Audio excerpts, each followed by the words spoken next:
हैं कि आप कहाँ हैं, कैसे हैं, कैसे रह रहे हैं। तो वहाँ देवहूति का कल्याण हुआ। कपिल मुनि तपस्या करने के लिए चले गए। गंगा जहाँ समुद्र में जाकर मिलती हैं, वहाँ कपिल मुनि ने आश्रम बनाया और वहाँ जाकर उन्होंने तपस्या में लीन हो गए। आप सब लोगों ने वो कथाएं पढ़ी हुई हैं। राजा सागर के 60,000 पुत्र जाते हैं, उनका घोड़ा बांध लेते हैं मुनि, फिर वो वहाँ कोई बांध देता है, वहाँ जाते हैं, वो उनको भस्म कर देते हैं। फिर उनकी तपस्या करते चले जाते हैं। राजा भागीरथ उसी कुल में पैदा होते हैं और वो गंगा जी को लेके आते, इसलिए गंगा जी का नाम ऊपर भागीरथी है। देवप्रिया के ऊपर भागीरथी गंगा और बद्रीनाथ से अलकनंदा नाम की गंगा जी बहती हुई आती हैं। दोनों का संगम हो जाता है, नीचे आती हैं और गंगा कहलाती हैं। वही गंगा आगे जाकर जहां आप प्रतिवर्ष मकर संक्रांति पे बहुत बड़ा मेला लगता है। कौन कौन गया वहाँ? 10,000 कपिल मुनि का आश्रम कहाँ है? फिर कैसे समझ में आएगा भाई, बहुत कठिन विषय है। इतनी सरल सी बात नहीं आप लोगों को आ रही। मकर संक्रांति पे बहुत बड़ा मेला लगता है और गंगा सागर कहलाता है। क्या कहलाता है?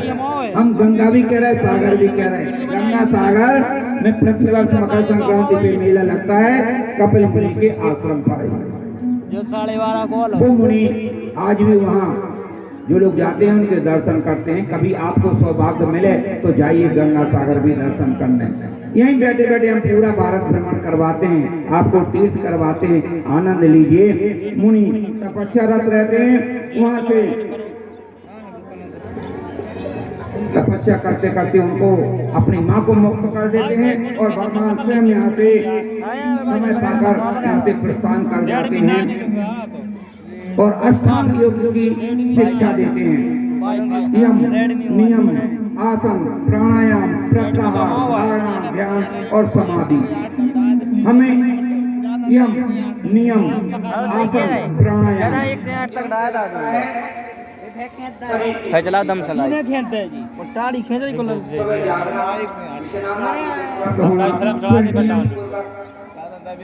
बैठना, आसन बिछाकर बैठना, आसन पर बैठना। एक चीज समझने आप लोग, आसन जो है, आसन जिसमें बैठते हैं उसके जो होगा कनेक्ट वो हमेशा उत्तर दक्षिण में होना चाहिए, पूरा पश्चिम में। आसन जब भी बिछाओ भजन के लिए, भोजन के लिए, विश्राम के लिए, तो आसन ऐसी होना चाहिए कि उसके जो धागे होते हैं वो उत्तर पश्चिम में ना हो। पूरा पश्चिम में अगर धागे में उससे आप बैठते तो फिर आपको अशांति होती है, उद्वेग पैदा होता है। और अगर उत्तर दक्षिण में हो तो आपका भजन सिद्ध होता है।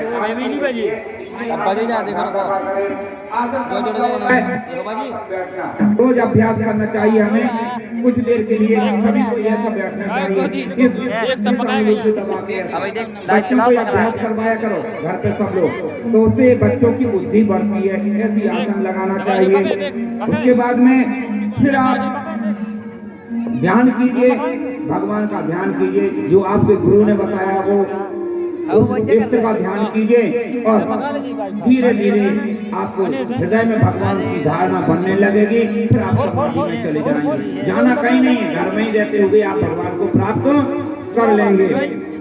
अहिंसा सत्य अस्तेयम यावत् परिग्रहः ब्रह्मचर्य तपः शौचम स्वाध्याय पुरुषार्चनम मौनम सदा संजय प्राणजय प्रत्याहारश्च इंद्रियाणां विषयान् मनसा हृदय से विषयों को दूर करें, शुद्ध साफ आहार करें।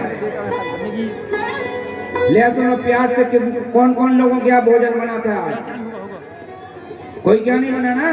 कम से कम 7 दिन नहीं बनना चाहिए। कोई भी लहसुन प्याज का प्रयोग नहीं करेगा 7 दिन तक कम से कम, है ना? तभी आपके घर देखना आप कैसे शांति आती है, सद्बुद्धि आती है। और प्रत्याहार, शुद्ध साफ आहार लिए। मौन, एक सबसे बड़ा काम है मौन, चुप रहना। चुप रहने का अभ्यास करना चाहिए, कुछ देर चुप रहना चाहिए। बहु बड़ा धैर्य रखती है बड़ी देर तक, फिर जब पहाड़ फूटता है तो पूरा ओढ़ देड़ देती है। क्या ये अब चुप हो जा, बहुत देर हो गई, हमें सुना सुना, अब बिल्कुल ना सुने तो पूरा मौन खराब। मौन माने शांत। और दादी अम्मा को भी शांति रखना चाहिए, दादा को भी शांत रहना चाहिए, सबको शांति का अभ्यास करना चाहिए। नहीं तो अंत समय जब आता है तो मन भटकता रहता है और बोल कुछ नहीं पाते हैं। इसलिए अभ्यास करवाया जाता है कि आप शांत रहें, शांत रहकर भगवान का ध्यान करें।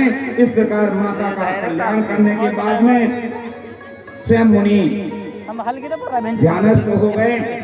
आकुति देवी का विवाह रुचि प्रजापति के साथ हुआ और उनके यज्ञ और दक्षिणा पुत्री के रूप में प्राप्त हो गए। फिर प्रसूति का विवाह दक्ष प्रजापति के यहाँ विवाह होता है सती का, और सती के यहाँ जब सती माँ शिव जी के साथ में रहती हैं और वहाँ से दक्ष प्रजापति यज्ञ करते हैं। इस कथा को आप लोगों ने सुना है, थोड़ा सा और सुन लें ध्यान से। एक बार की बात है कि जब सती माता का विवाह हो रहा था तो शिव जी को देखकर जो नगर के लोग थे वो डर गए, क्योंकि वो भस्म लगाते हैं। बहुत सारे लोग, क्योंकि भस्म का मतलब होता है अपने शरीर को